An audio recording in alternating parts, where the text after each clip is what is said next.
আচ্ছা, নমস্কার।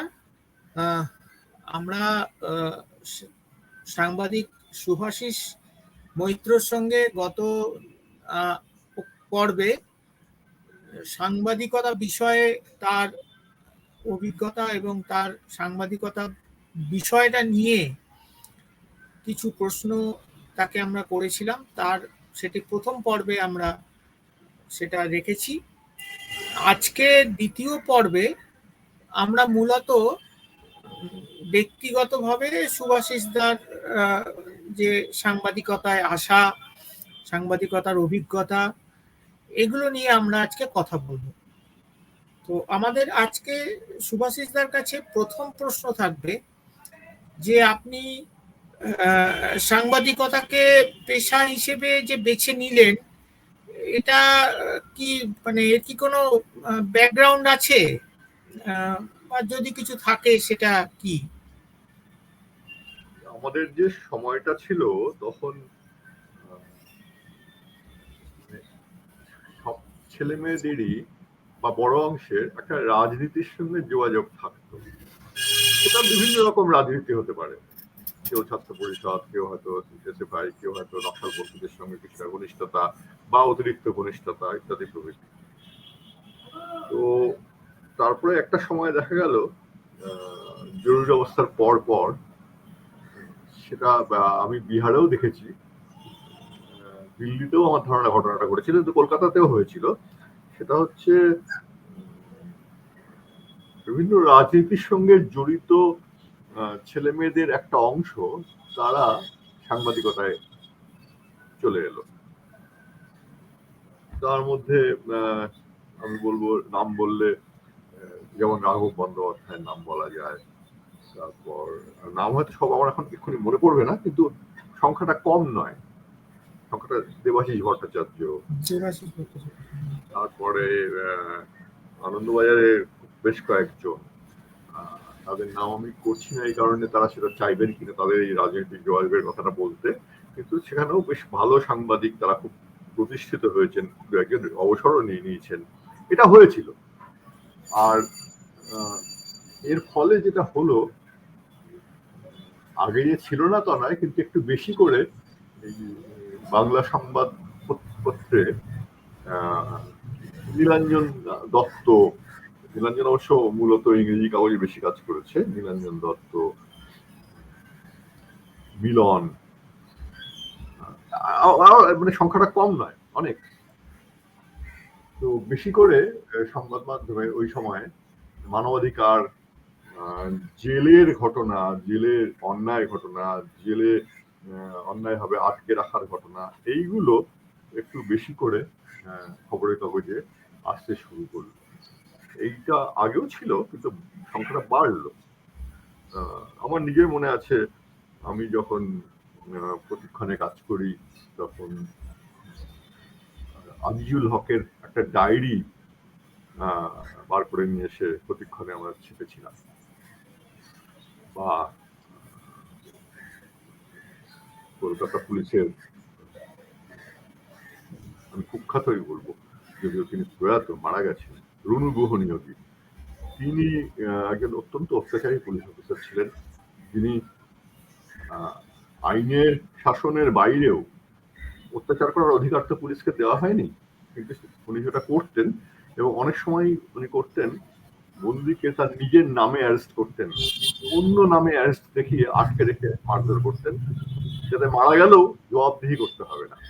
তো সেটার একটা খুব বড় ঘটনা ঘটেছিল অর্চনা গুহর ঘটনা। অর্চনা গুহ, লতিকা গুহ এবং গৌরী চ্যাটার্জি, এই তিনজনকে রুনু গুহ নিয়োগী অ্যারেস্ট করেছিল দমদম এলাকা থেকে।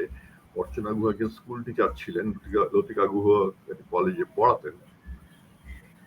ওদের সঙ্গে রাজনীতির সম্পর্ক ছিল না।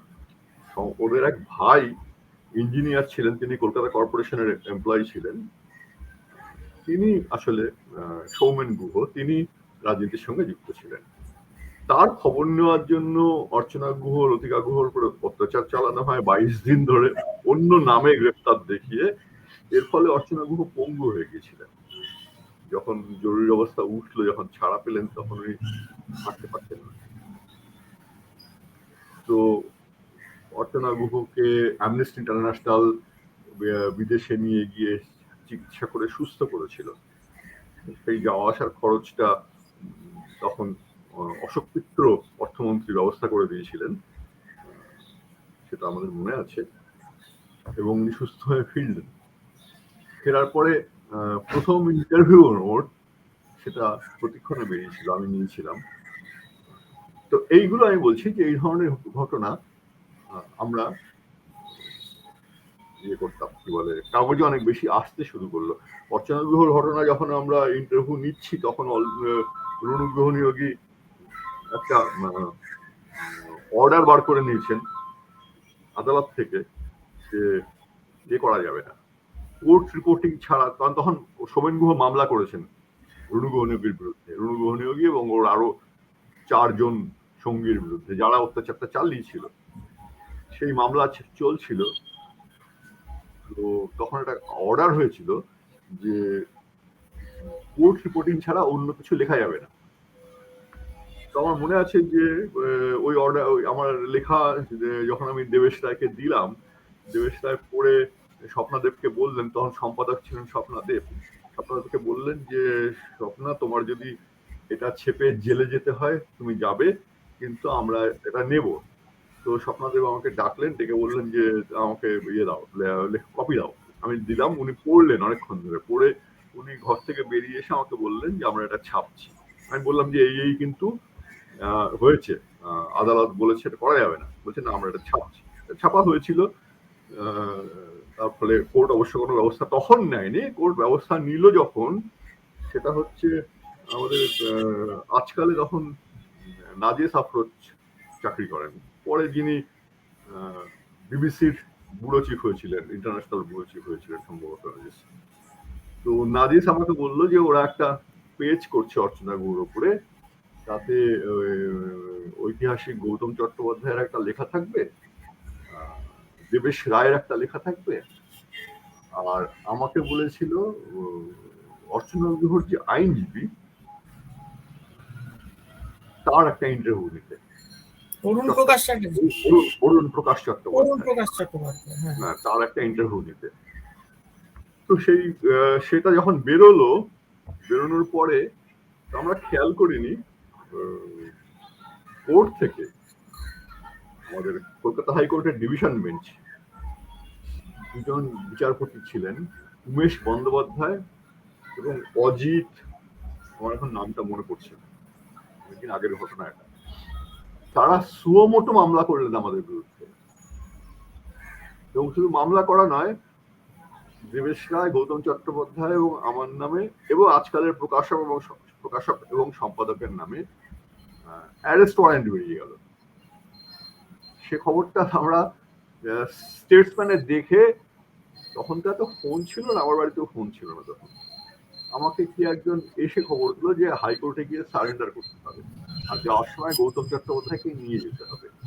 তো গৌতম চট্টোপাধ্যায় আমাদের বন্ধু কুণালের বাবা, বাড়িটা চিনতাম কারণ ও বাড়িতে আমি আড্ডা দিতে গেছি, কুণালের সঙ্গে দেখা করতে গেছি, কুণাল তখন যাদবপুরে পড়ান।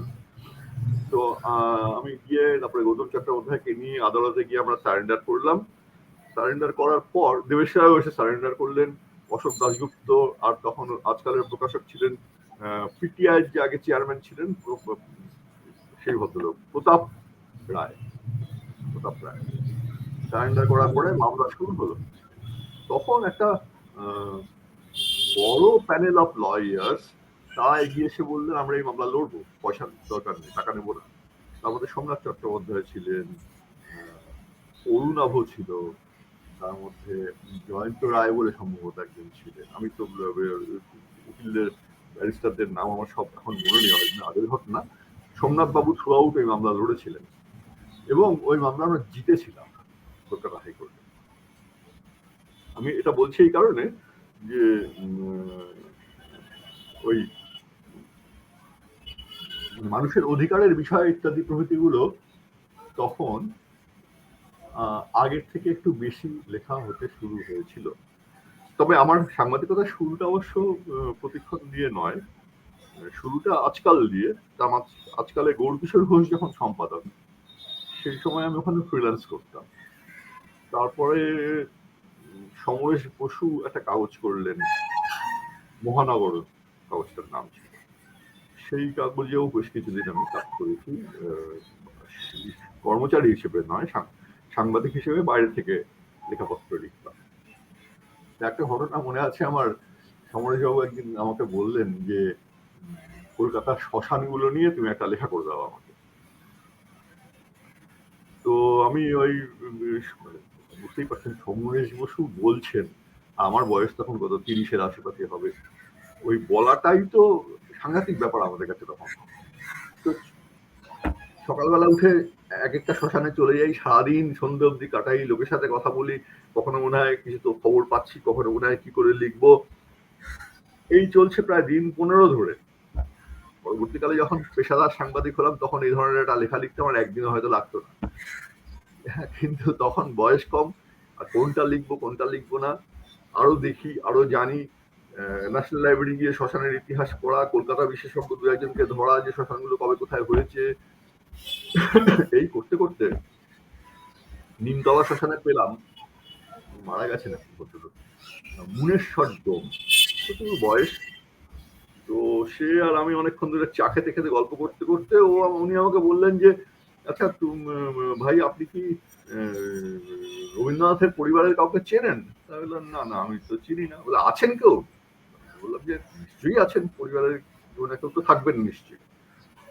তো বললেন যে আমার আসলে একটা কথা যদি একটু ওদের কাছে পৌঁছে দেন, আমি তো রবীন্দ্রনাথ, উনি টাইগার বলতেন, রবীন্দ্রনাথ টাইগারের ডেড বডি আমি পুড়িয়েছিলাম, আমার তখন বয়স খুব কম, কিন্তু ডেড বডি পোড়ালে একটা পয়সা আমরা পাই, সেটা আমি পাইনি, সেইটা যদি ওরা আমাকে একটু দিয়ে দেন। এখন এর সত্য মিথ্যে যাচাই করার উপায় আমার নেই। তো আমি ওনাকে বললাম কি হয়েছিল?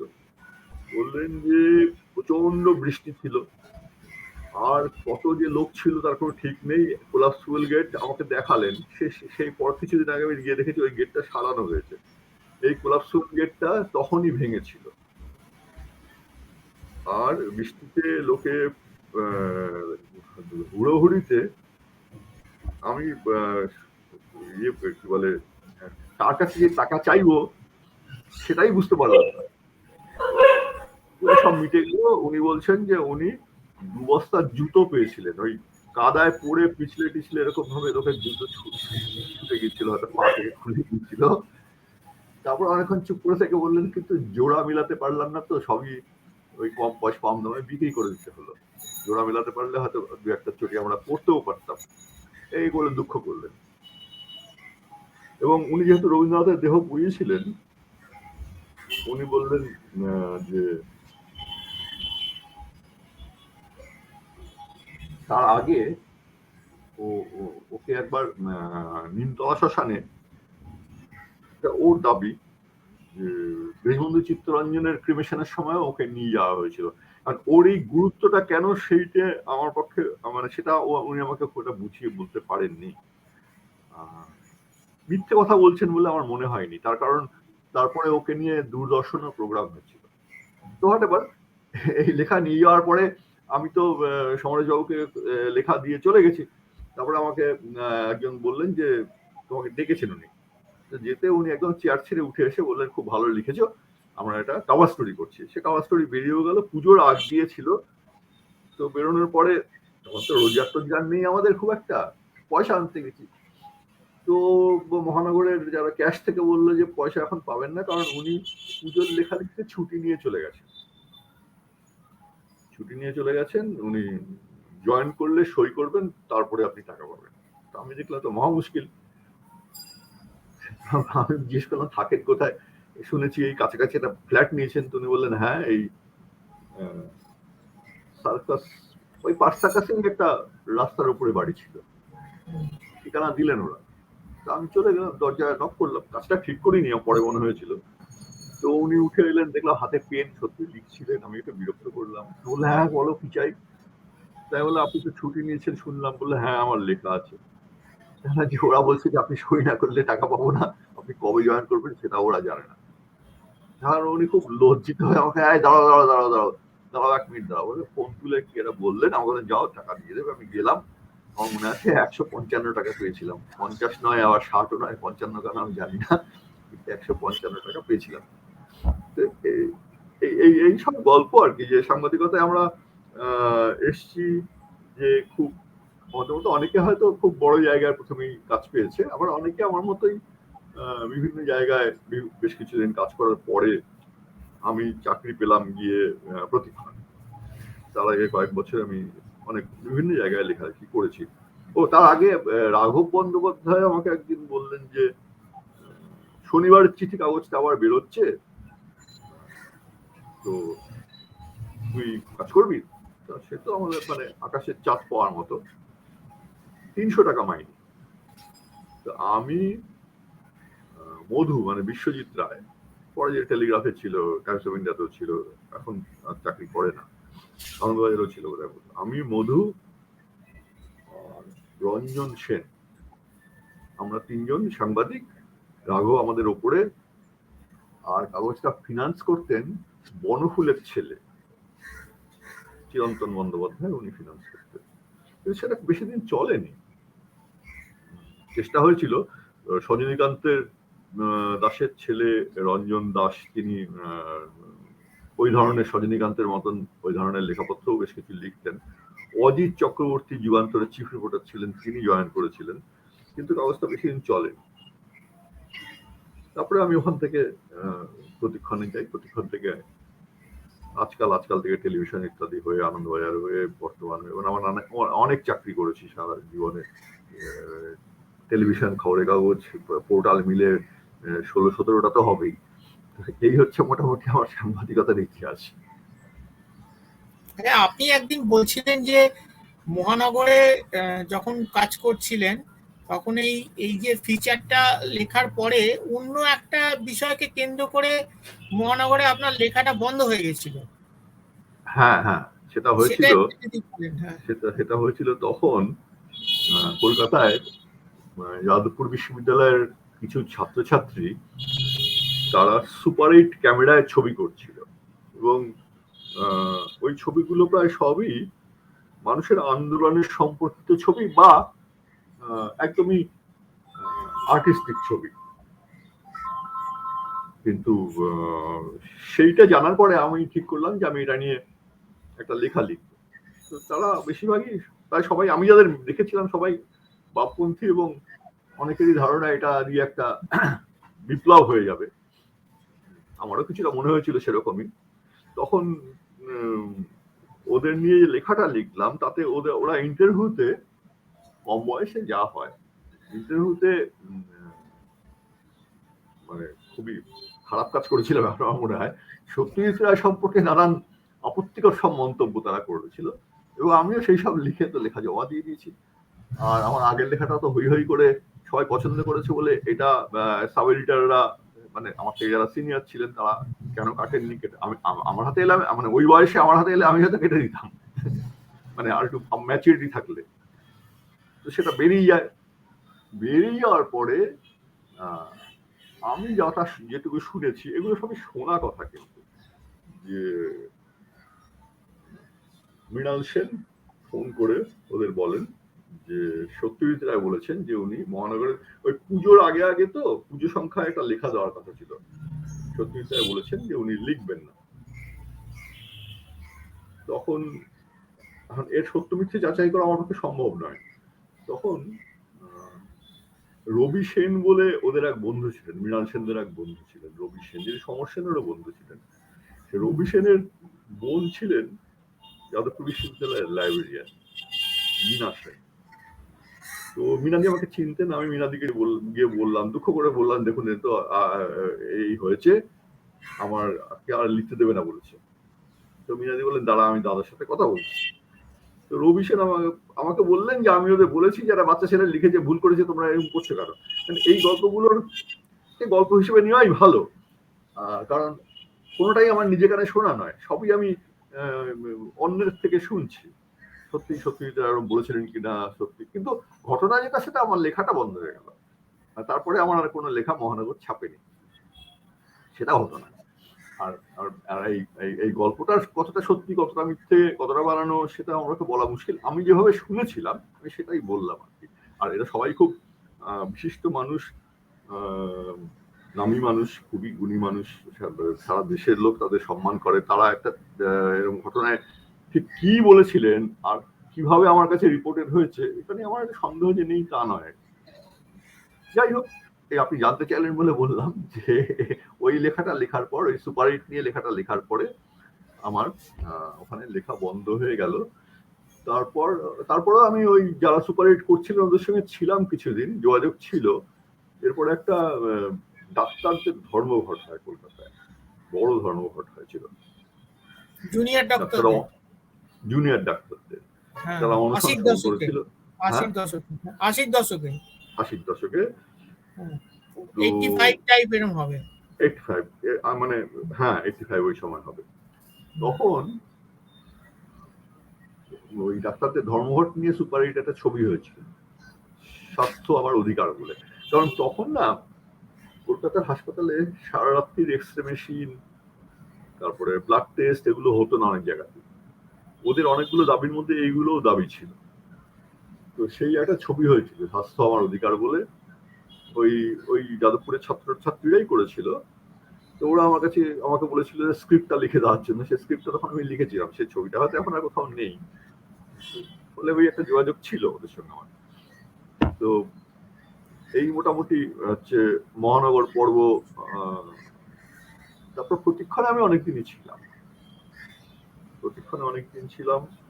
প্রতিক্ষণে লিখতে লিখতে আমার খুবই সৌভাগ্য যে আমাকে শঙ্কর ঘোষের 100 বর্ষে চলছে এবছর। শঙ্কর ঘোষ অমৃতবাইয়া পত্রিকা থেকে ডেকে বলেছিলেন যে তুমি আমাকে একটা করে ওই প্রতিক্ষণে যা লিখছো সেই দুটো আর আরো দুটো লেখা, 4টে লেখা দেবে সপ্তাহে, মাসে, আমি তোমাকে 1000 টাকা দেবো। তখন প্রতিক্ষণে আমি গিয়ে বললাম যে আপনারা যদি অনুমতি দেন, আমার যে টাকা পয়সারও দরকার। তো দেবেশ দা অবশ্য বললেন যে দাঁড়াও আমি একটু কথা বলি, বলে না তোমার সব করতে হবে না, তোমার মাহিনে আমরা 1000 টাকা বাড়িয়ে দিচ্ছি। তো ফলে শঙ্কর ঘোষ খুব বড় সাংবাদিক ছিলেন, নবস্য ব্যক্তি, কিন্তু তিনি আমার একটা বড় উপকারও করেছেন। পরবর্তীকালে শঙ্কর ঘোষের সঙ্গে আমার ফোনে যোগাযোগ মাঝে মধ্যে হতো, আর ওর বই তো সবাই পড়েছে, হস্তান্তর, বাবু বিপ্লবী, নকশালবাড়ি নিয়ে ওর একটা বই আছে, সেটা পাওয়া যায় না, সেটাও খুব তথ্য সমৃদ্ধ বই। আর একটা ওনার আত্মজীবনীও আছে বোধহয়, সাংবাদিকতা। আত্মজীবনী বলতে ওই সাংবাদিকতার 50 বছর যেটা, হ্যাঁ সেটা আত্মজীবনী হচ্ছে ওই অর্থে ওনার কর্মজীবনের আত্মজীবনী। হ্যাঁ, কর্মজীবন। সেটা যদিও দেশের বই, কিন্তু আমি খুব সম্প্রতি দেশে ওটা খোঁজ করেছিলাম, ওটা ছাপা নেই। আচ্ছা, ছাপা নেই। আমাদের মাসখানেক আগে খোঁজ করেছিলাম দেশে, ছাপা নেই বললো। ওটা অসম্ভব মূল্যবান বই, কারণ উনি ওখানে সাংবাদিকদের এবং সংবাদ জগতের যে ত্রুটি বিচ্যুতি, কিছু ক্ষেত্রে ইচ্ছাকৃতভাবে যে সমস্ত ত্রুটি কাজ করা হয়, সেইগুলো নিয়ে বিস্তারিত লিখেছেন এবং সেটা কিন্তু মালিক পক্ষ এবং বিভিন্ন প্রতিষ্ঠানের যারা কর্তা ব্যক্তি তাদের পক্ষে খুব সহজ, মানে গ্রহণ করাটা খুব সহজ হবে না। এমন হওয়া অস্বাভাবিক নয় যে বইটা হয়তো আর ছাপাই হবে না, আমি জানি না, মানে সেরকম হলেও আমি অবাক হবো না, কারণ এরকম অনেক কিছু আছে ওটার মধ্যে, অনেক কিছু আছে।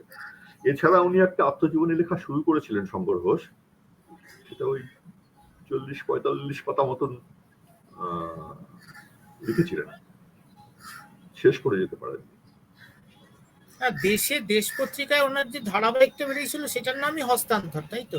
সেটা হস্তান্তর, সেটা 3 খণ্ডে বই হয়ে বেরিয়েছে। সেটা 3 খণ্ডে বই হয়েছে, হ্যাঁ।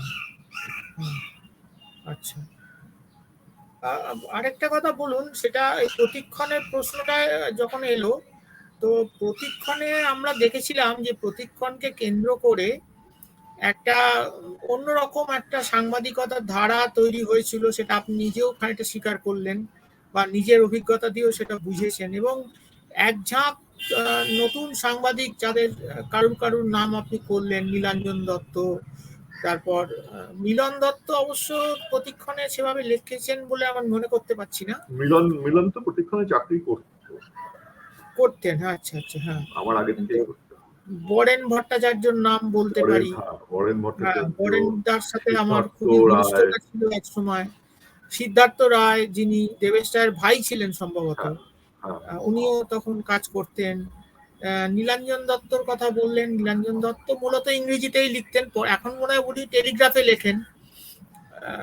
অনেক জায়গাতেই লেখে, কখনো অনেক জায়গাতেই লেখেন, হ্যাঁ, নীলাঞ্জন দত্ত। তার মধ্যে বরেন ভট্টাচার্য মারা গেছেন, সিদ্ধার্থ রায় প্রয়াত হয়েছেন। তো কিন্তু এইটা মিলিয়ে একটা ভাইব্রান্ট একটা নতুন ধরনের সাংবাদিকতা, এবং প্রতিক্ষণ তো কোনো দৈনিক পত্রিকা ছিল না, একটা পাক্ষিক পত্রিকা ছিল। না, প্রতিক্ষণ বেরোনোর পরে যেটা হলো, প্রতিক্ষণ বেরোনোর পরে কিছুদিনের মধ্যেই দেশ পত্রিকাও কিন্তু তার কন্টেন্ট অনেক কিছু পরিবর্তন করেছিল। হ্যাঁ, করেছিল। এবং আপনার হয়তো স্মরণ থাকতে পারে যে প্রতিক্ষণ যখন একটা নতুন ধরনের আদল নিয়ে মানে আমাদের কাছে আসছে, বিশেষ করে আপনি তো এটা বলতেই পারেন যে প্রতিক্ষণই প্রথম কবিতার পাতায় ইলাস্ট্রেশন চালু করে, এবং তার সেটা দেখে দেশ পত্রিকা পরবর্তীকালে শুরু করে। এবং তখন কলকাতায় অনেক মানে প্রমিনেন্ট জায়গায় একটা প্রতিক্ষণের বিজ্ঞাপন পড়েছিল, তাতে লেখা ছিল প্রতিক্ষণ এখন পথ প্রদর্শক। তো এই বিজ্ঞাপনটা পড়েছিল আমার মনে আছে। তো ফলে প্রতিক্ষণের অনেক কিছুই খুব নতুন ধরনের ছিল, যেটা এবং সাংবাদিকতার দিক থেকেও, এবং এটা তো দৈনিক কাগজ নয়, ফলে একটা মানে সাময়িক পত্র, পাক্ষিক কাগজ, তা সত্ত্বেও একটা সাংবাদিকতার ক্ষেত্রে অনেক ধরনের একবার মনে আছে সেই স্টোরিটা আপনি করেছিলেন কিনা আমি এক্ষুনি সেটা মনে করতে পারছি না, সেই বাচ্চাদের কঙ্কাল এবং বাচ্চাদের মুন্ডু নিয়ে যে একটা ব্যবসা, হাড় এবং তার দেহাবশেষ নিয়ে যে একটা ব্যবসা। আমি নয়, অন্য একজন সাংবাদিক করেছিল, আমার নামটা পরে হয়তো মনে করবে, বয়সের জন্য এটা একটা হয়েছে, নাম করছে না, আমি নয়। সেটা বিহারে মূলত সেটা ছিল, সেটা বা এশিয়াটিক সোসাইটির মুদ্রা চুরি নিয়ে বরেনের খুব বিখ্যাত স্টোরি ছিল। তারপরে এখন যেটা খুব দেখা যায়, তখন ওই ব্যাংক ফ্রড নিয়ে একটা কভার স্টোরি, সেটা আমি করেছিলাম, যে কিভাবে মানে সমস্ত শর্ত পূরণ না করেই বিভিন্ন একটি ব্যাংক থেকে, রাষ্ট্রায়ত্ত ব্যাংক থেকে কিভাবে কোটি কোটি টাকা দিয়ে দেওয়া হয়েছে। তারপর আমার মনে আছে ওই নিয়ে বিদেশি টাকা কারা পাচ্ছে, সেইটা লেখার পরে অবশ্য তখন আমেরিকান ব্যাংক ছিল, যদি খবরটা দিয়েছিলেন তার মানে তার চাকরিটা চলে গিয়েছিল, খুবই দুঃখজনক। তাকে অবশ্য আমি তাই নিয়ে আফসোস করতে দেখিনি, তিনি বামপন্থী মানুষ ছিলেন। কিন্তু প্রতিক্ষণ মানে আমি যেটা সংবাদ অংশটুকু বলছি, প্রতিক্ষণ খুব ভালো ভালো মানে সাহিত্য অংশটুকু তারও একটা খুব প্রভাব পড়েছিল, সাহিত্য, কবিতা, প্রবন্ধ। এছাড়া স্বপ্নদেবের নিজস্ব কিছু, যেমন স্বর্ণ মন্দিরে ভিন্দেরওয়ালের ইন্টারভিউ, এইগুলো খুব বেড়েছে। কিন্তু কাগজটা আলটিমেটলি একটা সময় গিয়ে হলো, মানে যে কোনো কারণেই হোক বৃদ্ধিটা আটকে গেল। সেই সময় একটা ইংরেজি কাগজও বেরিয়েছিল, পয়েন্ট কাউন্টার পয়েন্ট বলে, যেটা দেবেশ রায় সম্পাদনা করতেন। হ্যাঁ, সব দিক দিয়ে প্রতিক্ষণ একটা বেশ অল্প সময়, বোধহয় প্রতিক্ষণ সম্ভবত প্রকাশিত হয়েছিল 1982 সালে, প্রথম সম্পাদনা 1982 সালে। এবং ওদের যে প্রকাশনা, তারও একটা আলাদা রকম জাত ছিল, তার আলাদা চরিত্র ছিল, এবং খুব মানে খুব চমৎকার প্রকাশনা সেই সময় প্রতিক্ষণের। না, সবটাই বা অনেকটাই পূর্ণেন্দু পত্রীর আইডিয়া। প্রকাশনার যে নানান ধরনের বইয়ের নানান মাপ, লম্বা, যে ধরনের পূর্ণেন্দু পত্রী কি খুব বিরাট আর্টিস্ট ছিলেন সেটা আমিও মনে করি না, কিন্তু আইডিয়াল লেভেলে অনেক এগিয়ে ভাবতে পারতেন, অনেক এগিয়ে ভাবতে পারতেন, এবং সেইটা উনি খুব মন প্রাণ দিয়ে প্রতিক্ষণকে দিয়েছিলেন। মানে আমার খুবই সৌভাগ্য হয়েছিল যে আমি পূর্ণেন্দু পত্রীর ঠিক পাশের ঘরটায় বসে কাজ করতাম, এবং খুব সরল ভাবে কিছু একটা আঁকলে বলতেন দেখ তো কেমন হলো। আমার মতামতের কোনোই মূল্য নেই ওর কাছে, কিন্তু জিজ্ঞেস করতেন এত আন্তরিক ভাবে না, খুব ভাবতাম যে কি বলি, কারণ সত্যি একটা ছবি দেখে কি বলবো আমি জানিই না, মানে ওরা আমার বিষয়ই নয়, কিন্তু জিজ্ঞেস করতেন খুব আন্তরিক ভাবে, জিজ্ঞেস করতেন দেখ তো কেমন হলো। আবার কিছু একটা তো বসে বসে আঁকছেন, আমি বললাম যে খুব ভালো হয়েছে তো, হ্যাঁ নিয়ে যা টুইট করে দিলাম বলে একটা সই করে হাতে দিয়ে দিলেন। এরকম মানুষ ছিলেন। আমার মনে আছে গ্র্যান্ড হোটেলের নিচে একটা বইয়ের দোকান আছে, সবাই চেনেন আপনারা। কোথায়? গ্র্যান্ড হোটেলের নিচে, গ্র্যান্ড হোটেলের নিচে একটা বইয়ের দোকান আছে, অনেক পুরনো, অনেক দিনের। তো সেইখানে আমি একদিন দাঁড়িয়ে দাঁড়িয়ে বই দেখছি, বইটার নামও মনে আছে আমার, মিশেল ফুকোর ম্যাডনেস অ্যান্ড সিভিলাইজেশন। ওরকম একটা 400 টাকা 500 টাকা দাম। তো দেখছি 400 টাকা নেইও, কিনতেও পারবো না। হঠাৎ পিঠে হাত রেখেছে কে একজন, তাকে থেকে পূর্ণেন্দু দা। তো আমার বললো কি করছিস? আমি বই দেখছি। নিবি? না অনেক দাম। ও যা বই নেবে ওকে দিয়ে দেবে, ও মাসে মাসে টাকা দেবে, না দিলে আমি দিয়ে দেবো। সেই আমি ওই দোকান থেকে ইনস্টলমেন্টে বই নেওয়া শুরু করলাম। 50 টাকা 100 টাকা একটা বই দিলাম, হয়তো 50 টাকা দিয়ে এলাম, তারপরে মাসে কি 100 টাকা দিলাম। সেটা উনি আমাকে,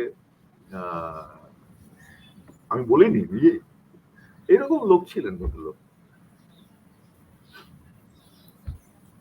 মানে প্রতিক্ষণের অভিজ্ঞতাটা আপনার কাছে একটা বেশ মানে একটা গোল্ডেন একটা, আর খুব ওখানে একটা কি হতো,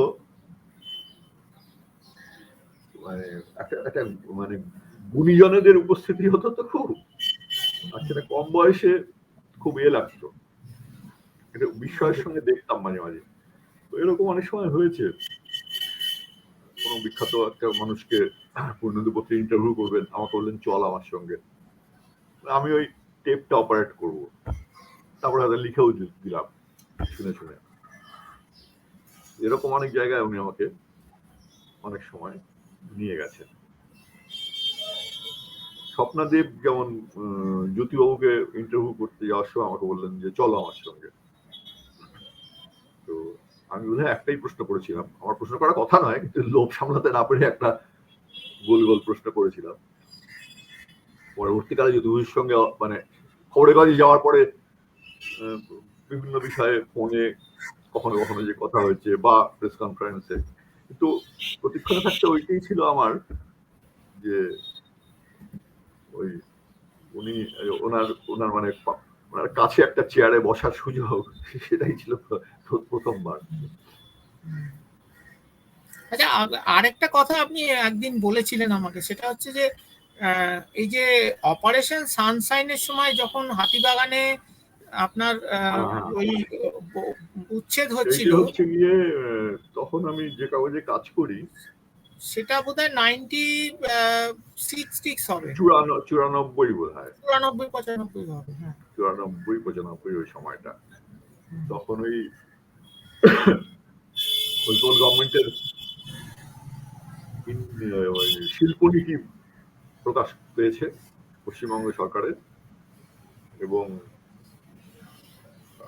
সিপিএম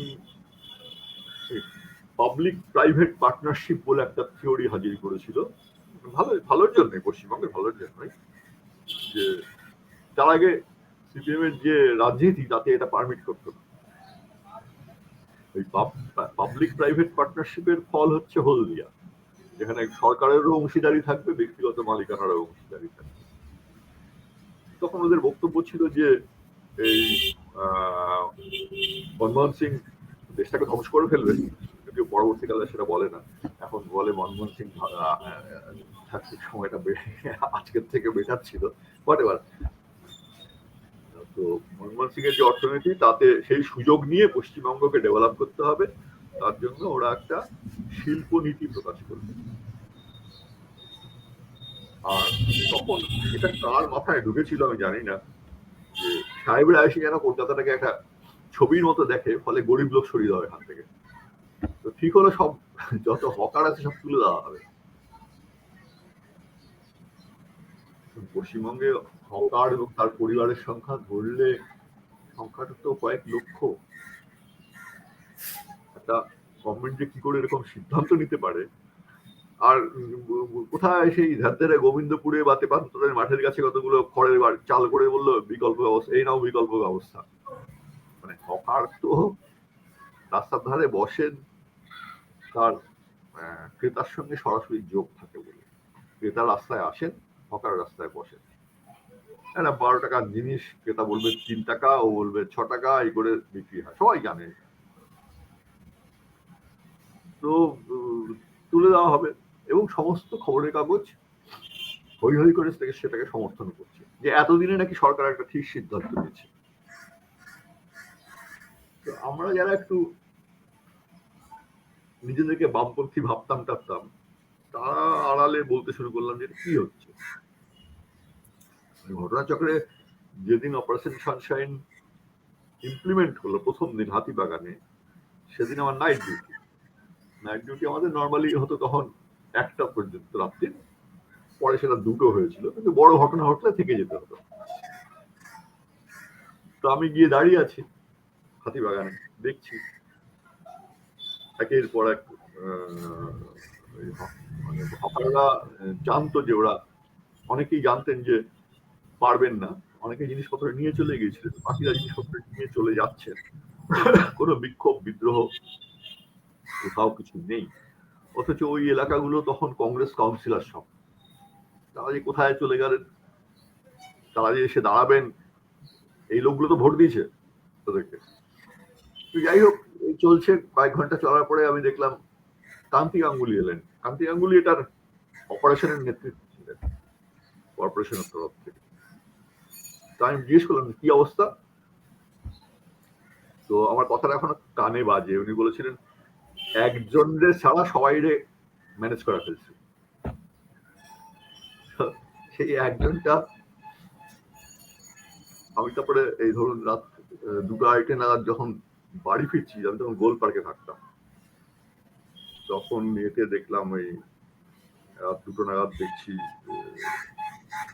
সঙ্গে আরো 2জনকে নিয়ে মমতা বন্দ্যোপাধ্যায় ট্রাম লাইনের উপরে বসে রাত জাগছেন, যে ওই দিকে যেন না আসে। এলে কি করতেন জানি না, কিন্তু সেদিন ওরা ওই দিকে আসেনি। পরবর্তীকালে তো এই নিয়ে অনেক জল ঘোলা হয়েছে, এবং তারপরে যা ছিল তাই আবার হয়ে গেছে। এখন তো সবই আছে আবার। তো আমার তখন ওই কাগজের, আমি যেখানে চাকরি করতাম তার পলিসি ছিল হচ্ছে যে হকার উচ্ছেদটাই হচ্ছে পশ্চিমবঙ্গের উন্নতির অন্যতম একটা কাজ, যেটা না করলে পশ্চিমবঙ্গ উন্নত হবে না। সব কাগজই তাই করে, সবারই প্রায় তাই ধারণা ছিল, বা তাই এডিটোরিয়াল পলিসি তাই ছিল। তো রবি যশোরের জন্য আমাকে লিখতে বলা হলো। সৌনক লাহিড়ী বললেন। সৌনক তখন রবি যশোরের মারা গেছে কোভিডে কিছুদিন আগে। তো আমি বললাম যে তুমি এটা ছাপতে পারবে না, কারণ আমার মত এই, ফলে আমি লিখবো না। আমি আমাকে তো কেউ মিথ্যে কথা লিখতে বাধ্য করতে পারে না, আমি লিখবো না। তো উনি বললেন যে না, তুমি যা লিখবে আমি তাই ছাপবো। তুই পারবে না, তাতে তোমারও চাকরিটা যাবে, আমারও যাবে। তো বলে তুমি দাদা লেখা দাও, আমি বলছি তুমি যা লিখবে তাই ছাপবো। আমি লেখা দিয়ে দিয়েছি, আমি যা মনে করি তাই লিখেছি, এবং সেটা কাগজের, আমি বলবো না কোনো তরুণ সাংবাদিককে মানে এইভাবে ভাবতে, কিন্তু তখন মনে হয়েছিল তাই করেছিলাম। আমি যা বিশ্বাস করি, যা মনে করি, সেটা কাগজের পলিসির বিরুদ্ধে হলো আমি সেই লেখাটাই ওকে দিয়েছি। ছাপতে না পারলে তুমি বুঝবে। আর খবরের কাগজে কি হয়, একটা বিকল্প ব্যবস্থা থাকে, মানে রবিবার শরীরে ধরুন কোনো কারণে একটা লেখা এলো না, আরেকটা হাতে একটা দুটো লেখা থাকে, নাম ছাপতে পারলে অন্য লেখা ছাপবে, কিন্তু আমি অন্য কিছু লিখবো না। যাই হোক, আমি যা লিখেছি তাই বেরিয়েছে। আমি থাকতাম তখন গড়িয়াহাটে, সন্ধ্যেবেলা বেরিয়ে দেখছি আমার ওই লেখা জেরক্স করে ডিস্ট্রিবিউট করছে হকাররা। তো দেখে বেশ ভালোও লাগলো। ওই সময় হকারদের নেতা ছিলেন, এখনো বোধহয় আছে, এখনো উনিই নেতা, শক্তিমান ঘোষ। শক্তিমানের সাথে দেখা হলো। তারপর রোববার সোমবার দিন আমি অফিস যাচ্ছি, সৌনক বলল আমি আজকে ভাই অফিস যাবো না, আমি আর বকা খেতে রাজি নয়, যাওয়াই হবে। তখনকার দিন তো আমাকে কিন্তু সম্পাদক ডেকে বলেছিলেন লেখাটা ভালো হয়েছে, উনি জানেন কাজটা কি হয়েছে, এবং কিন্তু আমাকে বলেছিলেন, এটাও কথা। এই ফ্লেক্সিবিলিটিটা বোধহয় আজকালকার দিনে, মানে এখনকার দিনে চলে যাচ্ছে। তো সেইটা একটা আমার অভিজ্ঞতা। তো পরবর্তীকালে আমার হকারদের সঙ্গে, নেতাদের সঙ্গে অনেক বন্ধুত্ব হয়ে গেল। এর ফলে এক বছরে 16 জন হকার মারা গেলেন সুইসাইড করে বা বিভিন্ন কারণে। সেই এক বছর বর্ষপূর্তি পালন হবে। আমাকে শক্তিমান বললেন যে আমরা এটা পালন করবো, কি করবো ভাবছি, কোনো আইডিয়া থাকলে দিন। আমি বললাম মিছিল করুন, না মিছিলে 16টা কফিন নেবেন। তো সত্যি 16টা কফিন নিয়ে মিছিল করেছিল। তো এইরকম ছিল আর কি। আজ থেকে সাংবাদিকতা অনেকটা এরকম ছিল। এখন দেখুন, আমরা তো সে অর্থে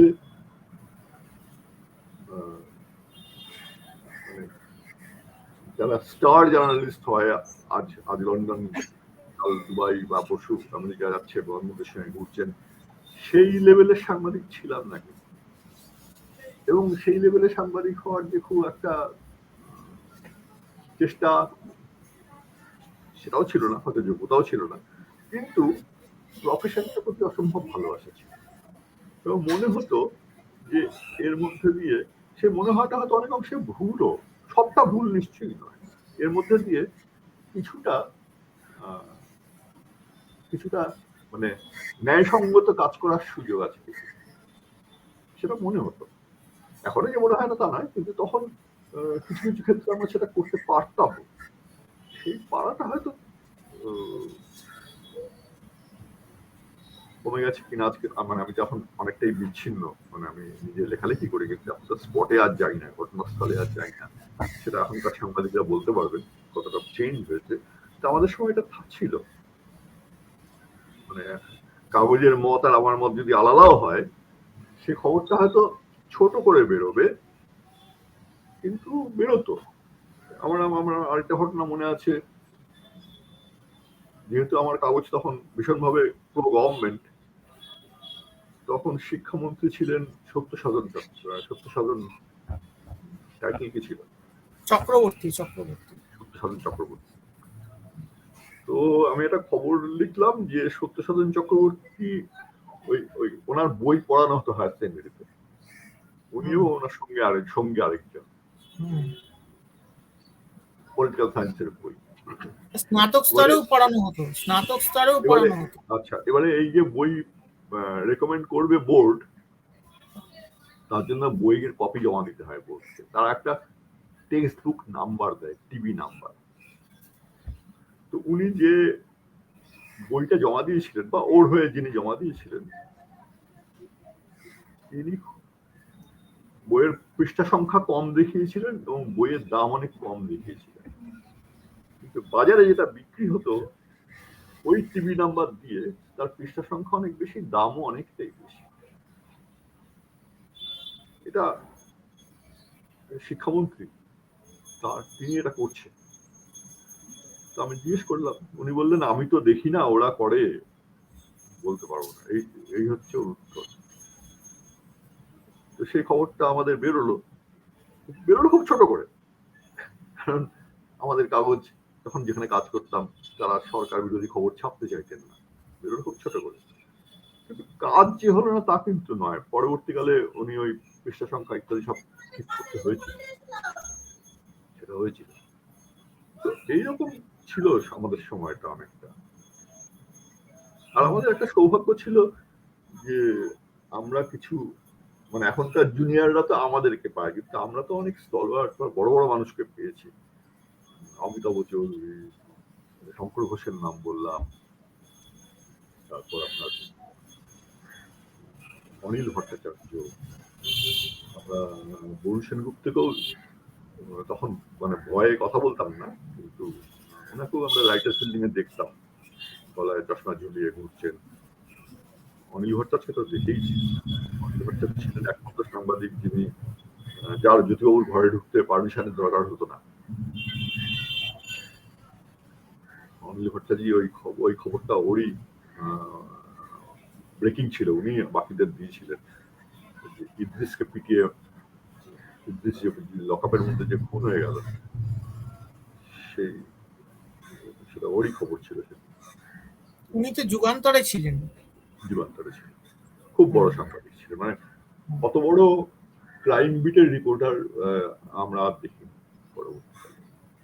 খুব কারেকশন ছিল। এও পাল্টে গেছে, সময়ও অবশ্য বদলে গেছে। সময় বদলে গেছে কেন? এই প্রসঙ্গটা আমি একবার মানে এই প্রশ্নটা আপনাকে করতেই যাচ্ছিলাম যে আপনারা যে সময় সাংবাদিকতায় এসছেন সেখানে আপনাদের মাথার উপরে যারা ছিলেন তারা মানে খুবই বড় মাপের সাংবাদিক। তো তাদের সঙ্গে আপনাদের ইন্টারাকশন বা তাদের প্রভাব বা তাদের পরামর্শ কিভাবে আপনাকে সমৃদ্ধ করেছে সেটা একটা বিষয় হতেই পারে আর কি। সেটা তো মানে আমি বলছি, কোনো লেখা যদি বেরোনোর পরে কখনো অমিতাভ চৌধুরী ডেকে বলছেন যে তোমার লেখাটা ভালো হয়েছে, সেটা আমাদের খুবই উৎসাহ যোগাতো। সেটা সেটা একেও দেখেছি, শ্যামল গাঙ্গুলিকেও দেখেছি। যদিও শ্যামল গাঙ্গুলির একটা দুঃখ ছিল, দুঃখটার কারণ খুবই সঠিক কারণে দুঃখ ছিল যে আগে একটা উপন্যাস বেরোলে কত সাংবাদিকরা বলতো যে শ্যামলদা পড়লাম ভালো হয়েছে। আজকাল সাংবাদিকরা পড়েও না, বলেও না কিছু, এটা বলতেন খুব।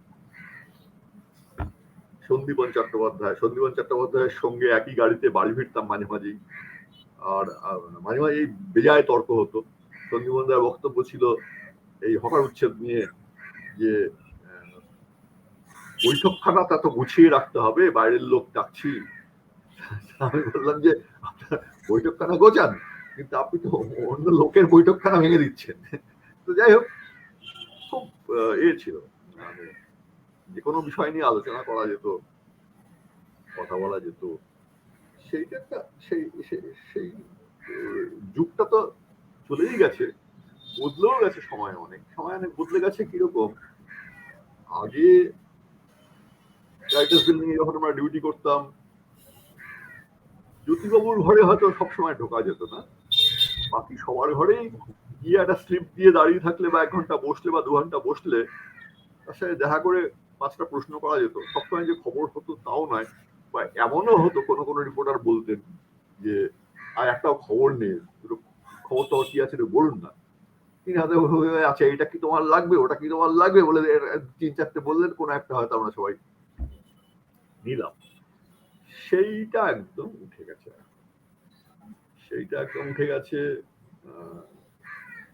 আর নবান্নে সরে যাওয়ার পরে সাংবাদিকদের সঙ্গে মন্ত্রী এবং ব্যুরোক্র্যাটদের যোগাযোগটা কমে গেছে।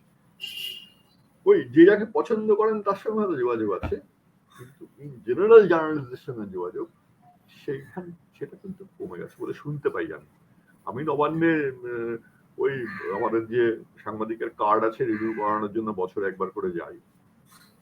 আমার ব্যক্তিগত অভিজ্ঞতা কিছু নেই, কিন্তু আগে কি হতো, আগে ধরুন আমরা রাইটার্সে ডিউটি করছি, আমাদের কোনো প্রশ্ন থাকতে জ্যোতিবাবু বেরোচ্ছেন, আমরা ওই লিফটের সামনে দাঁড়াতাম, আমাদের মধ্যে সিনিয়র যিনি থাকতেন তিনি বলতেন জ্যোতিবাবু আমাদের একটা প্রশ্ন আছে। উনি শুনতেন, উনি বলতেন, বলে উনি লিফটে চলে যেতেন। এটা মাঝে মাঝেই হতো। সেই সুযোগটা কমে গেছে। আবার জ্যোতিবাবু তো খুব অল্প কথা বলতেন। একবার ওই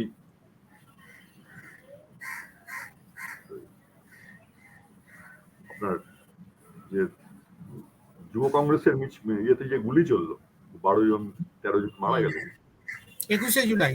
21শে জুলাই। তারপরে একটা প্রশ্ন উঠেছিল যে তখন পুলিশ কমিশনার তুষার তালুকদার, তিনি পদত্যাগ করবেন কিনা, মমতাদের দাবিও ছিল সেটা। এর মধ্যে যেটা হয়েছে, তুষার তালুকদার 2 দিন অফিসে আসেনি, ফলে আমরা ভাবছি যে তাহলে কি উনি পদত্যাগ করেছেন বা করতে চলেছেন বা করতে বলা হয়েছে, নাকি এই নিয়ে কোনো বিরোধ দেখা দিয়েছে সরকারের সঙ্গে, জানার কোনো উপায় নেই। তো জ্যোতিবাবুকে আমরা ইয়ের সময় কি বলে লিফটে উঠছেন, আমাদের একজন সাংবাদিক জিজ্ঞেস করছেন, জ্যোতিবাবু আমাদের একটা প্রশ্ন ছিল। ওনার উত্তর হচ্ছে জ্বর হয়েছে, জ্বর। প্রশ্নটা উনি শোনার আগে বুঝতে পেরেছেন কি জিজ্ঞেস করবো। উনি বলছেন জ্বর হয়েছে, জ্বর। এবারে বলে তো উনি নেমে গেছেন। কিসের জ্বর, কার জ্বর তো বুঝতেও পারছি না আমরা। তখন প্রচুর আলোচনা করে খোঁজ খবর করে জানা গেল তুষার তালুকদারের জ্বর হয়েছে, ওই জন্য উনি আসছেন না। তো এরকম ঘটনা মাঝে মাঝে ঘটতো। এটা আমি শুনেছি, এটা ইয়েতে আছে, হস্তান্তরে আছে, আমাদের শঙ্কর ঘোষ লিখেছেন। বিধান রায়ের এই জিনিসটা, বিধান রায়ের মধ্যে এই জিনিসটা ছিল। বিধান রায় করতেন কি, মিডিয়াকে ডেকেছেন, প্রেস কনফারেন্স করবেন, ওই দরজা দিয়ে প্রথম যিনি ঢুকলেন তাকে দেখেই বলতে শুরু করে দিলেন। তার পেছনে হয়তো আরো 12 জন আছেন, তারা তখন ঢোকেননি, আর উনিও দরজাটা অনেক দূরে, সবটা শুনতে পেলেন না, যা শুনলেন লিখে নিলেন। উনি লিখছেন যে বাইরে বেরিয়ে গিয়ে আমরা নোট মিলিয়ে যেটা মেজরিটির সঙ্গে মিলতো সেটাকেই ভাবতাম এটাই উনি বলেছেন বলে সেটা লিখতাম। তো একবার হলো কলকাতায় প্লেগ হয়েছে, তো বিধান রায় সাংবাদিকদের থেকে বলেছেন যে যতটা আমার মনে পড়ছে 2 রকমের প্লেগ হয়, একটা বোধহয় একটা অত ক্ষতিকারক নয়, আর একটা খুব সংক্রামক এবং মৃত্যু হতে পারে, ওই বিউবানিক আর নিউমানিক। তো যে প্লেগটা কলকাতায় হয়েছে উনি সেটাই বলেছেন, কিন্তু সেটা স্পষ্ট করে কেউ শুনতে পায়নি। ফলে বেরিয়ে ওরা দেখলেন যে 3 জন একটা লিখেছেন আর 7 জন আরেকটা লিখেছেন। ফলে 7 জন যেটা লিখেছে ওই বিউবনিক বা নিউমনিক যাই হোক, সেই প্লেগটাই আমি বেরিয়েছে, সেটা ভুল ছিল। পরে বিধান রায় আবার সবাইকে ডেকে বললেন, কাল তাড়াহুড়ো তোমাদের ভুল বলে ফেলেছি, ওটা এটা হবে না, ওটা এই হবে। উনি একবারও বলেননি যে আমি ঠিক বলেছি তোমরা ভুল লিখেছো, দোষারোপ করা এবারটা ছিল না। তো এগুলো একটু মানে পেশাটার মধ্যে যে কিছু সারল্য ছিল, এগুলো হয়তো তার লক্ষণ। আর বুদ্ধদেব ভট্টাচার্যের ক্ষেত্রে, বুদ্ধদেব ভট্টাচার্য এমনিতে মানে ওর একটা ভয়ঙ্কর যে গাম্ভীর্য আছে, ওটা একদমই বাইরের ব্যাপার আমার মনে হয়। এমনি মানুষটা খুবই ভালো, কোনো সন্দেহ নেই, কিন্তু প্রশ্ন করলে যে খুব একটা উত্তর পাওয়া যেত সেইটা নয়। বাড়িতে ফোন করে, যদিও যেমন আমরা বাড়িতেও ফোন করতে পারতাম, হয়তো বাড়িতে ফোন করলে উনি খুব বিরক্ত হতেন। একবার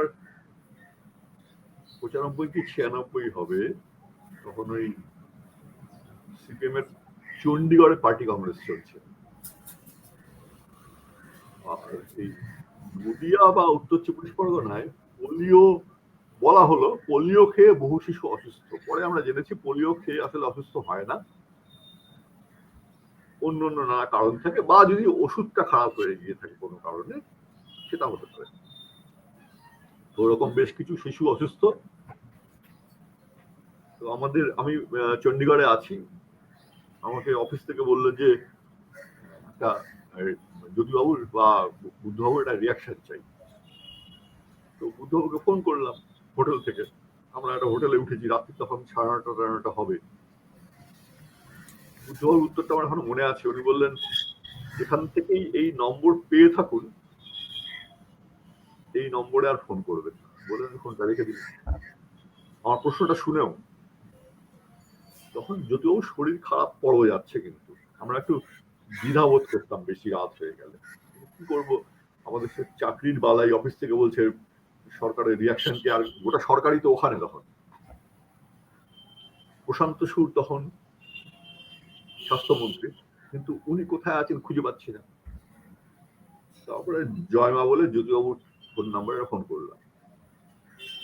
অন্য একজন ধরলেন, তাকে বললাম দেখুন এই হয়েছে, আমরা একটা গভর্নমেন্টের রিয়াকশন চাইছি, আপনি যদি শুনে এসে আমাদের বলে দেন তাহলেও হবে। আপনি যদি ওষুধ এটা বলুন, যদি শুয়ে না পড়ে থাকে। 30-40 সেকেন্ডের মধ্যেই জ্যোতিবাবু নিজে এসে ফোনটা ধরলেন, ধরে বললেন যে প্রশান্ত কালকে সকালে চলে যাচ্ছে, হোম সেক্রেটারি চিফ সেক্রেটারির সঙ্গে আমার কথা হয়েছে, হেলথ সেক্রেটারির সঙ্গে কথা হয়েছে, সিচুয়েশন আন্ডার কন্ট্রোল, আমরা খবর রাখছি। আর যতজন মারা গেছে ইত্যাদি রোড ছিল সবটা ঠিক নয়, কেন হয়েছে দেখা হবে। এই হচ্ছে জ্যোতিবাবু। উনি জানেন যে বিষয়টা শিশু স্বাস্থ্যের সঙ্গে জড়িত গুরুত্বপূর্ণ বিষয়। এটা যদি অ্যাড্রেস না করা হয় কনফিউশন বাড়বে গভর্নমেন্ট সম্পর্কে, আর গভর্নমেন্টের সমস্ত বড় নেতা মন্ত্রী সব শহরের বাইরে। ওই জন্য উনি কিন্তু সে বললেন, এবং এটা হচ্ছে তফাৎ বুদ্ধবাবুর সঙ্গে তফাৎ। মানে প্রায় 10 মিনিটের মধ্যে আমি দুজনকে ফোন করলাম একই বিষয়ে, একজন ধরলেন, মানে বুদ্ধবাবু ধরেও বললেন আর ফোন করবেন না, জ্যোতিবাবুর ক্ষেত্রে জ্যোতিবাবু ধরলেন না, অন্য ব্যক্তি ধরলেন, তার কাছে শুনে উনি উঠে এসে ফোন ধরে এই 4টে লাইন বললে। তারপরে বললেন আমাকে একটু অন্য অন্য কাগজকেও আপনি একটু বলে দেবেন এটা, মানে সবাই যেন ফোন করে বিরক্ত না করে, সেই জন্য বলছেন একটু অন্য অন্য কাগজকেও, তখন তো টেলিভিশন ছিল না, অন্য অন্য কাগজকেও আপনি একটু বলে দেবেন। তো আমাদের হোটেলে অন্য অন্য কাগজের যারা ছিল তারা তো জেনে গেল। এই মোটামুটি দুজনের মধ্যে তফাৎ বলছিলেন, এই হচ্ছে দুজনের মধ্যে তফাৎ। আর এখনকার মুখ্যমন্ত্রী আমার ধারণা খুব ইমোশনাল। এখন অনেকদিন তো আমার সঙ্গে যোগাযোগ নেই, আমি যখন সাংবাদিকতা নিয়মিত করছি তখন অনেক বিষয়ে অনেক সময় কথা হয়েছে। ওর একটা মানে এটা একটা বড় আলোচনার মধ্যে আপনি ঢুকে যাচ্ছেন, কিন্তু আমার নিজের ধারণা অন্য পলিটিশিয়ানরা মমতা বন্দ্যোপাধ্যায়কে ঠিক বুঝতে পারে না। এবং আপনি দেখবেন এই যে ওর সম্পর্কে বলা হয় না যে ছবি বিক্রি ইত্যাদি প্রভৃতি, ওকে ছুতে পারলো না কেন, তার কারণ হচ্ছে গিয়ে ওর ছবি বিক্রি হয়েছে ঠিকই, অনেক দামে বিক্রি হয়েছে সেটাও ঠিক, সেই সব টাকা জাগো বাংলার অ্যাকাউন্টে ঢুকেছে। এবং আপনি দেখবেন যে সমস্ত পলিটিক্যাল পার্টির যে মুখপত্র অতীতে ছিল সবাই সরকারি বিজ্ঞাপনে চলত, জাগো বাংলা হচ্ছে একমাত্র ব্যতিক্রম যে সরকারি বিজ্ঞাপন নেয় না বা সরকার বিজ্ঞাপন দেয় না, 1 পয়সারও সরকারি বিজ্ঞাপন থাকে না ওদের। সেটা কিন্তু একটা ব্যতিক্রম। এবারে পশ্চিমবঙ্গে মানে আমাদের এটা বামপন্থীদের মধ্যেও আছে, একটা সরকার 34 বছর ধরে ক্ষমতায় আছে, এটা তো গণতন্ত্রে মানে কেন থাকবে, আজ থাকবে কাল থাকবে না, পরশু আবার আসবে, এটা কেরলেও হয় আমরা দেখি। সেইটা যখন বামপন্থীরা সরে গেলেন, তারপরে এই নতুন গভর্নমেন্ট এলো, আপনি ভালো করে আমি নিজে লক্ষ্য করে দেখেছি যে মার্কসিজম লেনিনিজমের কথা সব তো বইয়ের ব্যাপার, কিন্তু আপনি যদি জনহিতকর কাজের কথা ভাবেন, ত্রুটি বিচ্যুতি যাই হোক, সে ব্যাপারে কিন্তু এই গভর্নমেন্টের মানে কাজ যা, ওই ইস্যুতে কিন্তু বামপন্থীরা আর ঢুকতে পারবে না। মানে আরেকটা খাদ্য আন্দোলন করা সম্ভব নয় পশ্চিমবঙ্গে, যদি না বিরাট দুর্ভিক্ষ কিছু হয়। আরেকটা বিদ্যুতের আন্দোলন করা সম্ভব নয়। এর ত্রুটি বিচ্যুতি আছে, জেলায় চুরি আছে, সেটা তো মানে আমাদের গোটা দেশেরই করাপশন ইন্ডেক্সে আমাদের যা অবস্থা দেখি অত্যন্ত নিচের দিকে, কিন্তু আলাদা কথা। কিন্তু এই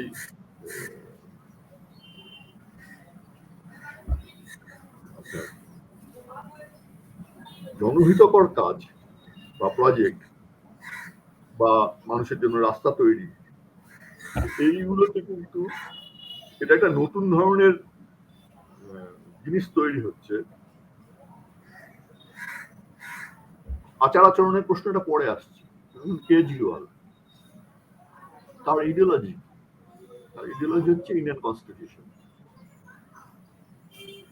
মমতার তো কোনো ইডিওলজি নেই সে অর্থে, যে অর্থে কমিউনিস্ট পার্টির ইডিওলজি আছে, যে অর্থে বিজেপির ইডিওলজি আছে, আরএসএস এর ইডিওলজি আছে। মমতার কোনো ইডিওলজি নেই। তার কাজ হচ্ছে যে এই আমি স্বাস্থ্যসাথী করব, এই আমি কন্যাশ্রী করব, এইটা এটা একটা দেখার আছে যে এই যে আদর্শ ভিত্তিক দল আর আদর্শ ছাড়া যারা অন্য মোটিভেশনে চলছে, এই দলগুলো কোথায় গিয়ে দাঁড়ায়। আপ কিন্তু গুজরাটে পা রেখেছে, ইউপিতে আমার ধারণা ভালোই ভোট পাবে, সিট কত পাবে জানি না, ভালোই ভোট পাবে।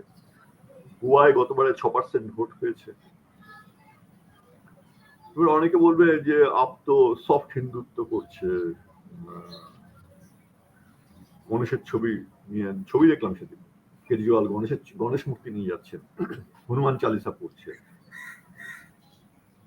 এটা একটা সারা ভারতেরই সমস্যা হয়েছে আমার ধারণা, যে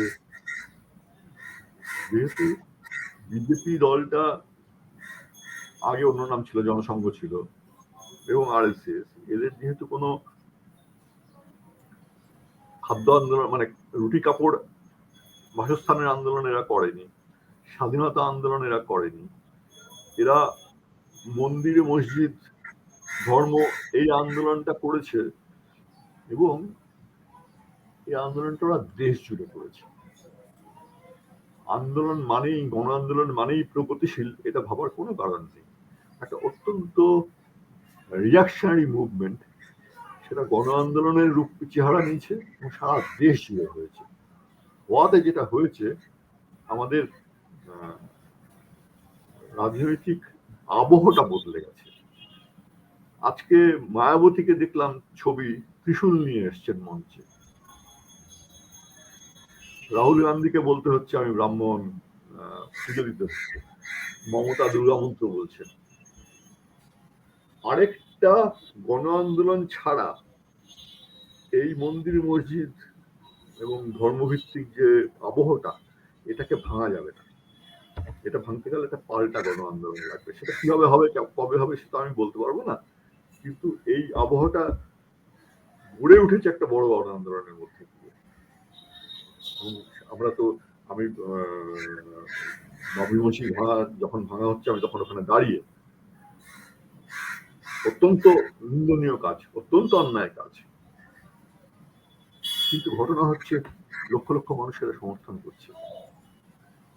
লক্ষ লক্ষ মানুষ সমর্থন করছে শুধু নয়, গুজরাট ভায়োলেন্স 2002 এর পরে যে সরকার দায়িত্বে ছিল, যে সরকারের বিরুদ্ধে অভিযোগ তুলেছেন আর্মির একজন খুব বড় অফিসার, যিনি ওখানে ভায়োলেন্স কন্ট্রোল করতে গিয়েছিলেন, যে তাকে গাড়ি দেওয়া হয়নি কাজ করার জন্য, একদিন বসিয়ে রাখা হয়েছিল।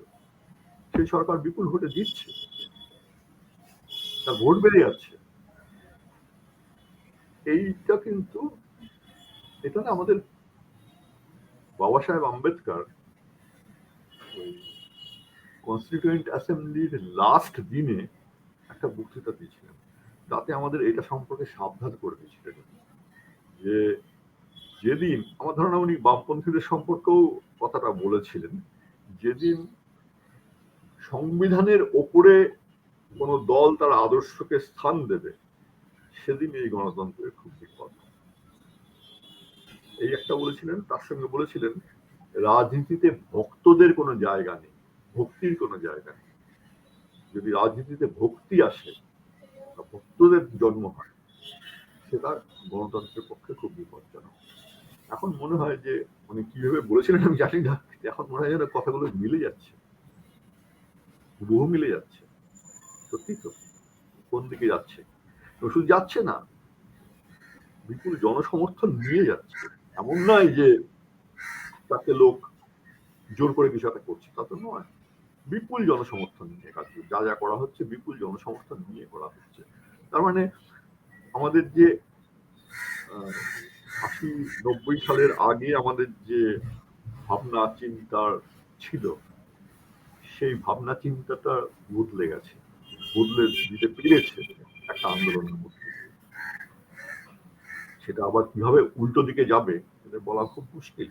একটা সময় মনে হয়েছিল এই ফার্মার্স মুভমেন্টটা হয়তো একটা বড় গণ আন্দোলন হবে, সেটা কিন্তু গণ আন্দোলনের চেহারা কিন্তু আর নেবে বলে মনে হচ্ছে না। বড় প্রতিবাদ দীর্ঘদিন ধরে চলছে, কিন্তু পশ্চিমবঙ্গের কৃষকের মধ্যে কোনো তার ছাপ আছে এগুলো নেই, উড়িষ্যার কৃষকের আছে নেই, বিহারের কৃষকের মধ্যে আছে নেই।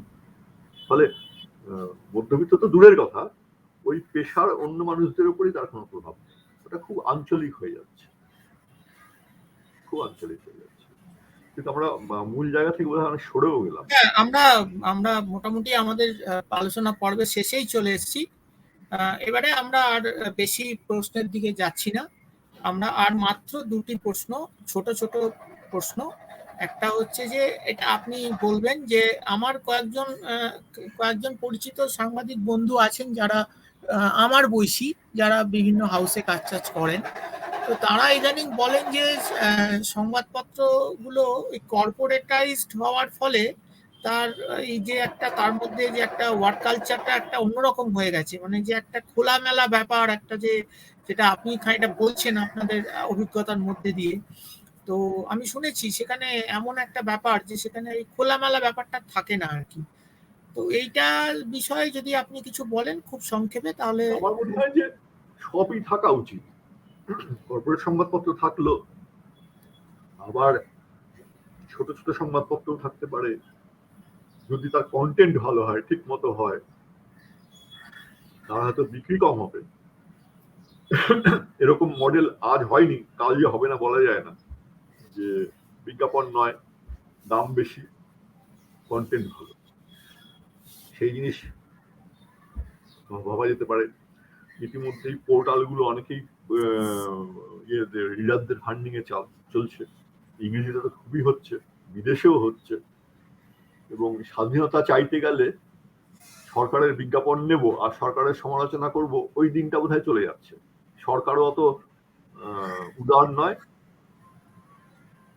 ফলে ওটা করা যাবে না। আর যদি কর্পোরেট হয় তাহলে কর্পোরেটের স্বার্থের প্রসঙ্গ আছে, কর্পোরেটের কাগজ, কর্পোরেটের মিডিয়া থাকলো। কিন্তু যদি মানে লং রানে দেখা যায় যে ছোট ছোট আঞ্চলিক মিডিয়া পোর্টাল যারা পাঠকের টাকায় চলে, তার গুরুত্ব যদি বাড়ে, বা চান্সে নেই তা কিন্তু নয়, বাড়তে পারে, বাড়তে পারে, তখন কিন্তু কর্পোরেট কাগজকেও ভাবতে হবে, তাদেরকে একটা কম্পিটিশনের মধ্যে ফেলে দিতে হবে। এখন যেটা নেই সেটা আজ হয়তো আমাদের মুশকিল হচ্ছে কি, আমরা বাঙালি বাঙালি করি, কিন্তু আমরা তো বাংলাকে প্রমোট করার জন্য কিছু করি না। দেখবেন ওই যারা বড় লেখক, তাদের যদি আপনি সরিয়ে দেন, তাহলে প্রচুর তো আজকের দিনের তো প্রচুর লেখক আছেন, তাদের বই কিন্তু বাঙালি কেনে না। বিভূতিভূষণ কিনছে, এখন শরৎচন্দ্র কিনছে, সুনীল গাঙ্গুলি কিনছে, কিন্তু নতুন লেখকদের বই কেনে না। আমি দেখেছি প্রকাশকরা 300 কপি বিক্রি হলে, এক বছরে 300 কপি বিক্রি হলে অত্যন্ত খুশি হয়। তো এটা একটা হ্যাবিটের ব্যাপার। এবং আরো একটা হ্যাবিট দেখছি যে বাঙালি পোর্টালে পড়বো, কিন্তু পয়সা চাইলে তারা দিতে আগ্রহী নয়। একটা সমীক্ষাও হয়েছে এই নিয়ে, তাতেও দেখা গেছে যে পয়সা দিতে কেউ আগ্রহী নয়। অথচ সে 15 টাকা দিয়ে একটা সিগারেট খাবে হয়তো, ভালো জায়গায় কফি খেতে গেলে 100 টাকা লাগে, কিন্তু তিনি, আমি যদি একটা কাগজের দাম 15 টাকা করি, সে নেবে না। এই মানসিকতা যদি না বদলায়, তাহলে বাঙালির কিছু সমস্যা তো থাকবে। আর যদি সময়ের সঙ্গে মানসিকতা বদলে যায়, তার কিছু ভালো জিনিস হয়তো হবে, সেটা এক্ষুনি বলা মুশকিল। কিন্তু এরকম নয় যে, এরকম একেবারেই নয় যে সংবাদ মাধ্যম বা খবরের কাগজ বা ম্যাগাজিন পোর্টাল এগুলোর কোনো ভবিষ্যৎ নেই। আমার ধারণা সবগুলোই বাড়বে, সবগুলোই বাড়বে,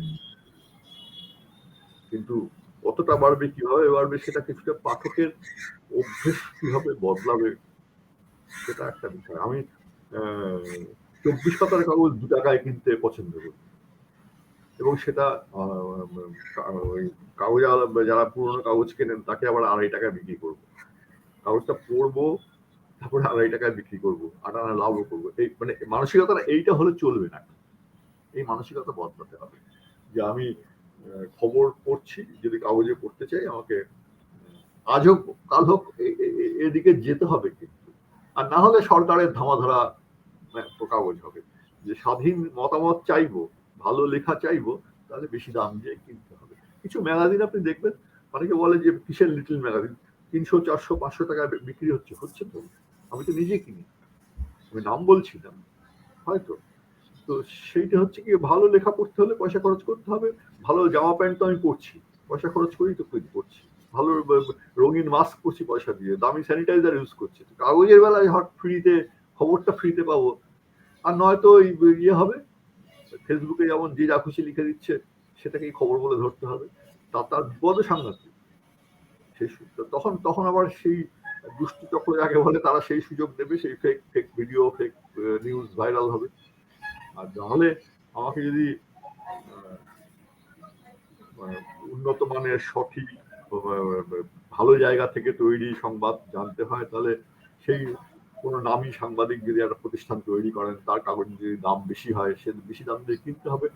এই মানসিকতা অভ্যেস পরিবর্তন হওয়া না হওয়ার উপরে কিন্তু কিছুটা নির্ভর করছে, নাহলে এরকম চলতে থাকবে। আপনি এবারে একেবারে ব্যক্তিগত প্রসঙ্গ, সাংবাদিকতা তো ঠিক আছে, সাংবাদিকতা আপনি এতদিন এগিয়েছেন, সাংবাদিকতা এতদিন ধরে করেছেন, আর কি মানে মানে আপনার খুব পছন্দের সাহিত্যিক, পছন্দের কবি, এদের সম্বন্ধে একটা দুটো কথা বলুন। আপনি আগে একদিন বলছিলেন যে বীরেন্দ্র চট্টোপাধ্যায়ের সঙ্গে একটা সময় আপনার খুব সখ্য ছিল, তার হ্যাঁ, সেটা বই কম টই। বয়সে ওই জরুরি অবস্থা চলার সময় বীরেন্দ্রার বাড়িতে যেতাম, খুব যেতাম। বীরেন্দ্রার বই নিয়ে, তখন বীরেন্দ্রার সব বইয়ের দাম 1 টাকা 2 টাকা এরকম ছিল। আমরা বিক্রি করতাম, রাস্তায় ঘুরে ঘুরে বিক্রি করেছি। কলকাতার বাইরে, পশ্চিমবঙ্গের বাইরেও নিয়ে গিয়ে বিক্রি করেছি। তারপর বীরেন্দ্রার প্রথম কাব্য সংগ্রহ বেরোলো, 10 টাকা দাম। আমি বললাম যে কেউ কিনবে না, এত দামি বই। তখন 10 টাকা অনেক ছিল। উনি বললেন হ্যাঁ ঠিকই, কিন্তু কি করবো, রাতের চেয়ে কমে ছাপলো না। পরে অবশেষে সে বই বিক্রি হয়েছিল।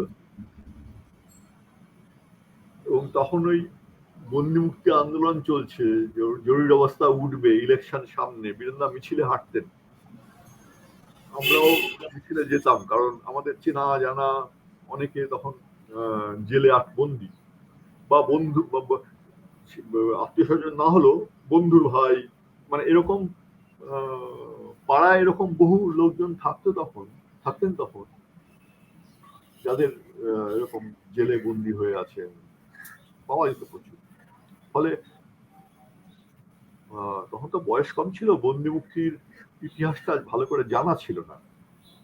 তো আমার মনে আছে একদিন মিছিলের শেষে লেক টেরেসেতে একটা ছাদের উপরে সভা মিটিং হলো।